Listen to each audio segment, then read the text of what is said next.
শুভ সকাল আমার প্রিয় বন্ধুরা। বর্ধমান জেলা থেকে ছোট্ট একটা গ্রাম থেকে আমি টুম্পা টিডিবি ব্লকে তোমাদের অনেক অনেক স্বাগত, অনেক অনেক ভালোবাসা নিয়ে আজ আবারও একটা অনেক দিন পর তোমাদের সঙ্গে ব্লগ শেয়ার করছি। প্রচণ্ড পরিমাণে গরম ছিল আর আমার দুষ্টু মেয়েটা না ভীষণ দুষ্টু হয়েছে, তো সেই কারণের জন্য আমি ভিডিও অনেক দিন দিতে পারিনি। তো ভাবলাম না, ব্লগটা তো এরপর এডিট করে তো দিতেই হবে তোমাদের কাছে। তো চলো, আশা করি ব্লগটা তোমাদের ভালো লাগবে। স্কিপ না করে পুরো ব্লগটা দেখার আমার অনুরোধ রইল। তো চলো, ভিডিওটা তো শুরু করেই দিয়েছি। ওদিকে সকাল সকাল ফার্নিচারগুলো একটু মুছে নিলাম। ভীষণ পরিমাণে বৃষ্টি তো হচ্ছে না, তো সেই কারণে ধুলোটাও ভীষণ পরিমাণে বেড়ে গেছে। তো সেই কারণের জন্য 2 দিন হলো চেয়ার টেবিলগুলো মোছা হয়নি। তো ভাবলাম মুছে যখন তোমাদের সঙ্গে একটু শেয়ার করে নিই, তো সেই কারণের জন্য চেয়ার টেবিলটা একটু মুছে নিলাম। মুছে নেওয়ার পরে একটু গোলা রুটি খেতে ইচ্ছে করছিল, তো সেই জন্য গোলা রুটিতে টিফিনে বানিয়েছিলাম। বড়মশাই খায়নি, আমি শাশুড়ি মা খেয়েছিলাম। আর এই যে মেয়েটার জন্য একটু স্যালাড তৈরি করব। আর বন্ধুরা, এই গরমের মধ্যে তোমরা সবাই খুব ভালো আছো, সুস্থ আছো। আশা করছি তোমরা সবাই খুব ভালো আছো, আর আমিও খুব ভালো আছি, সুস্থ আছি। কারণ অতিরিক্ত গরমের জন্য তো শরীরটা সত্যিকারই খারাপ হয়ে যাচ্ছে প্রায় দিনই। এত পরিমাণে গরম বলার কথা না, সেটা তোমরা সবাই বুঝতেই পারছো। এত তাপ, এত গরম, বৃষ্টি তো একদম নেই। আর যদিও অন্য জায়গায় কোথাও বৃষ্টি হচ্ছে, তো আমাদের এখানেতে ছিটে ফোটাও বৃষ্টি নেই। আর এদিকে দেখো, কবে থেকে এত পরিমাণে গরমের জন্যই ভাবছিলাম যে মেয়ের চুলটা একটু ছোট করে কাটাবো। তো ভাবলাম যে না, ছোট করে কাটানোর থেকে এখন তো ছোট আছে, তো গরমটাও ভীষণ পরিমাণে হয়েছে আর ভেতরে ভেতরে র্যাশ বেরিয়ে গিয়েছিল।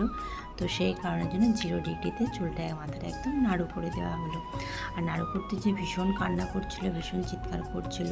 ও তো ছটফটে, নাড়ু করতে করতে দেবে না এরকম একটা ব্যাপার, ওকে হাতই দিতে দিচ্ছিল না।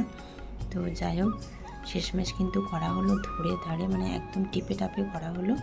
তো এরপরে দেখো ফাইনাল এই যে নাড়ু হওয়ার পরে, তো নাড়ু হওয়ার পর মাথাটা কেমন লাগছে তোমরা কিন্তু অবশ্যই আমাকে কমেন্ট করে জানাবে যে আমার ঈশানার মাথাটা যে নাড়ু করে দিয়েছি তারপরে কেমন লাগছে। তো আমার তো বেশি ভালোই লাগছিল, কারণ বাচ্চা মানুষ তো, বড় হয়ে গেলে আর করা যাবে না। তো যাই হোক, আবার পুজোর আগে চুল বেরিয়ে যাবে মনে হয়। আর এই যে এই জায়গাটা দেখতে পাচ্ছ, এই জায়গাটা না ওর ছোটো থেকে জরু, তো মনে হবে যেন কেটে গিয়ে লাল হয়ে গেছে। তো যাই হোক, এদিকে স্নান টান করিয়ে দিয়েছি, তো একটু খাবার খাইয়ে দিয়েছি। আর খাবার খেতে একদমই চায় না, ভীষণ দুষ্টামি করে, আমাকে এধার থেকে ওধার ছুটে বেড়াতে হয় আর তারপর খাবার খাওয়াতে হয়। তো আমি ওইদিকে কাপড়টা ছেড়ে নিয়েছি, কারণ গোটা গায়ে আমারও চুল হয়ে গেছিলো। কারণ ওকে তো দেখে ভয় পাচ্ছিল, অচেনা কাউকে দেখলে ভয় পায়। তো চুলটা যেহেতু আমি ওর কাটাইনি, আর অনেকটা কোচকানো চুল হয়ে গেছিলো, তো সবাই বলছিল যে ঠাকুরের চুল আছে। আমি বলছিলাম যে না, ঠাকুরের চুল না, কিন্তু ওর দিদি আর ওর বাপি চুলটা কাটতে দিচ্ছে না। কিন্তু এই চুলটা কাটার পরে ওর দিদি ভীষণই রাগ করছিল, বারবারই বলছিল যে মা, বোনের চুলটা কাটিয়ে দিলে ভালো লাগছে না, বোনের চুলটা কাটিয়ে দিলে ভালো লাগছে না। তো আমি বললাম ও তো এখন বাচ্চা আছে, বড় হবে যখন আবার চুলটা বেরিয়ে যাবে। আর এখন যেহেতু ছোটো, একদমই মাথাটা র্যাশ বেরিয়ে গেছিলো, অনেকটা পরিমাণে চুল হয়ে গেছিলো, তো সেই জন্য মাথাটা নাড়ু করে দিলাম। তো যাই হোক, কিছুদিনের মধ্যে আবার চুল বেরিয়ে যাবে। তো তারপর এদিকে দেখো, ঋষণাকে খাইয়ে টাইয়ে রান্নাবান্না তো করতে হবে, অনেকটা দেরি হয়ে গেছিলো। তো এদিকে চলে আসলাম রান্নাঘরে। এদিকে রান্নাঘরে বানাচ্ছি বড়ি আলু দিয়ে পোস্ত, আর হবে আলু ভাজা। যেহেতু বড়মশাই নিরামিষ খায়, তো সেই কারণের জন্য নিরামিষ রান্নাটা আগেই করিনি, তারপরে আমিষটা পরে করি। আর আমাদের জন্য তো আজকে একটু অন্যরকম রান্না হবে, তো সেই কারণের জন্য ওটা আগে পুরোটাই তুলে নেব, তারপরে আমাদের জন্য আমিষ রান্না করব। তো কী আমিষ রান্না করব তোমরা কিন্তু পুরো ভিডিওটা স্কিপ না করে পুরো ভিডিওটা দেখতে থাকো।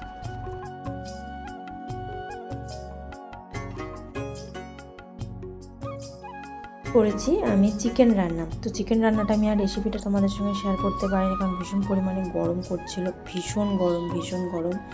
তোমাদেরকে কি বলবো, বলার তো কথাই নেই। তো যাই হোক, এদিকে আমার রান্নাবান্না কমপ্লিট হয়ে গেছে। আর এদিকে দেখো, আমার বড় মেয়েকে কিন্তু খেতে দিয়েছি। রান্নার রঙটা কিন্তু ভীষণই সুন্দর হয়েছে। তো সাথে কেটে নিলাম আম। তো খাওয়ার আগে আমটা কাটতে ভুলে গেছিলাম, তো খাওয়ার পর আম কেটে এই যে বড়মশাই বড়মশাই আর রিসোনাকে দিলাম। রিসোনা কিন্তু খেতে পারে না, তো একটু নেয়, নিয়ে মানে তোমার ওই কেটে কেটে ফেলে, খাওয়ার মতো হয়নি। আর এই যে মাথাটা নাড়ু করে দেওয়া হয়েছে। তো তারপরে আমরা একটু বাজারে গিয়েছিলাম, কারণ বড় মেয়ের কটা জিনিস লাগবে, তো সেই কারণের জন্য বাজার তো এখন একদমই যাওয়া হয় না। তো সেই জন্য এদিকে দেখো বড় মেয়ের জন্য এক জোড়া স্যান্ডেল নিয়েছি। তো কোন স্যান্ডেলটা নিয়েছি সেটা বাড়িতে গিয়ে অবশ্যই দেখাবো। তো চলো। আর জানো তো বাজারে গিয়ে এত পরিমাণে ঝড় মানে বলার কথা না। তো ভাবলাম যে বৃষ্টিটা বোধহয় নেমেই আসবে, তো আমরা ভিজে ভিজে যাব বাড়ি। ও মা, সে কোথায় হবে, তো খালি ঝড় আর ধুলো উঠছিল, এক ফোঁটাও বৃষ্টি নেই। তো ঝড় থেমে গেল, গোটা বাড়ি একদম ডাস্টে ভরে গেল। তো যাই হোক, এদিকে দেখো আমরা কিন্তু বাইরেই আছি। তো ভাবলাম যে বৃষ্টিটা আসুক, ভিজতে ভিজতে যাব, তো সে তো আর হলোই না।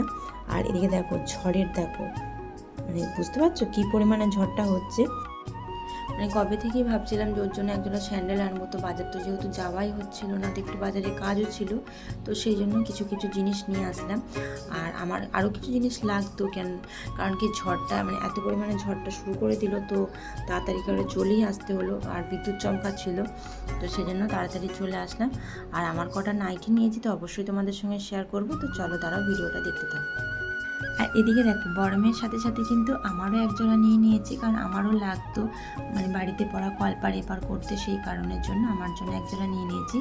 আর নিয়েছি 3টে নাইটি।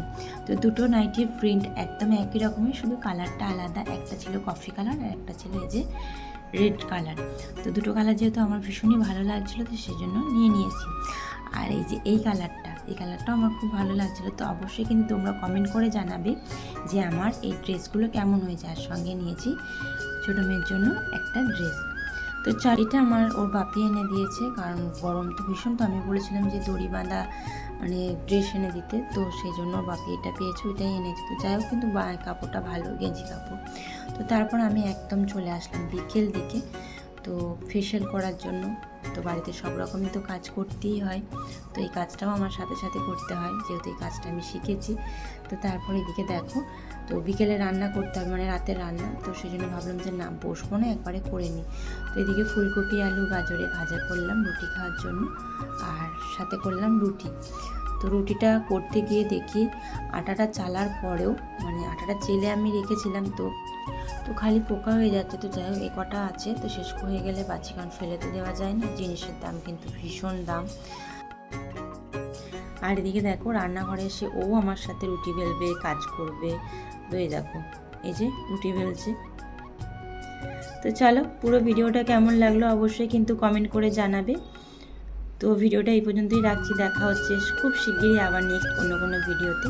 তো সন্ধ্যার দিকে ওর বাপি আইসক্রিম এনেছিল, তো আইসক্রিম আর চকলেট খেতে ভীষণ পছন্দ করে। তো গরম যেহেতু, তো সেই জন্য ওকেও একটু দিয়ে দিলাম। তো চলো, ভিডিওটা এই পর্যন্তই রাখছি, দেখা হচ্ছে অন্য কোনো ভিডিওতে।